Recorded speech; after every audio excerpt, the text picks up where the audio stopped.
রাধে রাধে বন্ধুরা, তোমরা সবাই কেমন আছো? আশা করি ভালো আছো। দেখো আমি এখানে ডিম নিয়ে নিয়েছি 5টা। এখানে দেখো নুন, হলুদ আর একটু লঙ্কার গুঁড়ো নিয়ে নিয়েছি। ডিমগুলোকে চিড়ে নিয়েছি, মাখিয়ে নেবো। আজকে তোমাদের সাথে সহজ পদ্ধতিতে একটা ডিমের ঝোলের রেসিপি শেয়ার করব। সাথে থাকো, দেখতে থাকো কীভাবে করি। দেখো ডিমগুলো মাখিয়ে নিয়েছি, দিয়ে দিয়েছি। এবার ডিমগুলো ভেজে নেবো। দেখো ডিমগুলো লাল লাল করে ভাজা হয়ে গেছে, আমি এবার তুলে নেবো। এবার এই তেলের মধ্যে আমি একটু তেজপাতা আর একটু জিরে দিয়ে দেবো। এবার আলুগুলো দিয়ে ভেজে নেব। আলুটা প্রায় ভাজা হয়ে গেছে, এর মধ্যে দিয়ে দেবো লবণ আর হলুদ।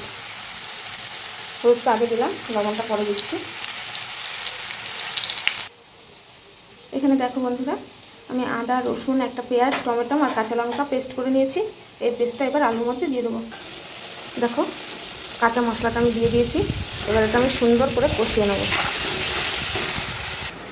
মশলাটা যতক্ষণ কষছে বন্ধুরা, এখানে দেখো জিরের গুঁড়ো আর একটু শুকনো লঙ্কার গুঁড়ো নিয়ে নিয়েছি। এইভাবে দেবে, দেখবে মশলাটা পুড়বে না। চলো এটা দিয়ে দিই মশলার মধ্যে। দেখো বন্ধুরা, কষানো হয়ে গেছে, তেল উঠে এসছে। এত হাওয়া দিচ্ছে বুঝতেই পারছো, এই জানলাটা দিয়ে এত হাওয়া দিচ্ছে, যার জন্য ভিডিও করতে খুব অসুবিধা হচ্ছে। দেখো তেল উঠে এসছে। এবার আমি এর মধ্যে জল ঢেলে দেবো।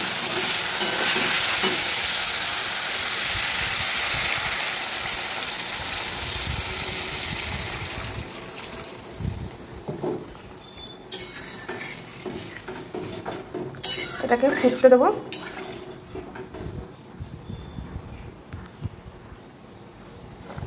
দেখো ঝোলটা পুরো ফুটে গেছে। আমি এবার ডিমগুলো দিয়ে দেবো, দিয়ে আঁচটা কমিয়ে ঢেকে দেবো।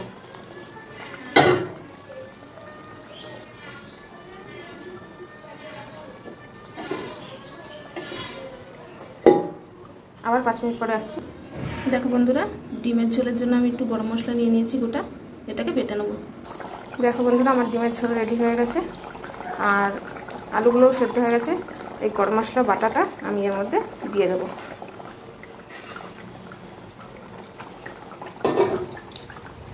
তোমরাও এইভাবে রান্না করো, সিম্পল একদম, বাটা মশলা দিয়ে।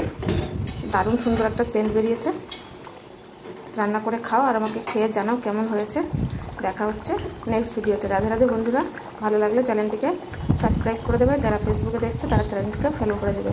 দেখা হচ্ছে নতুন ভিডিওর সাথে। রাধে রাধে বন্ধুরা।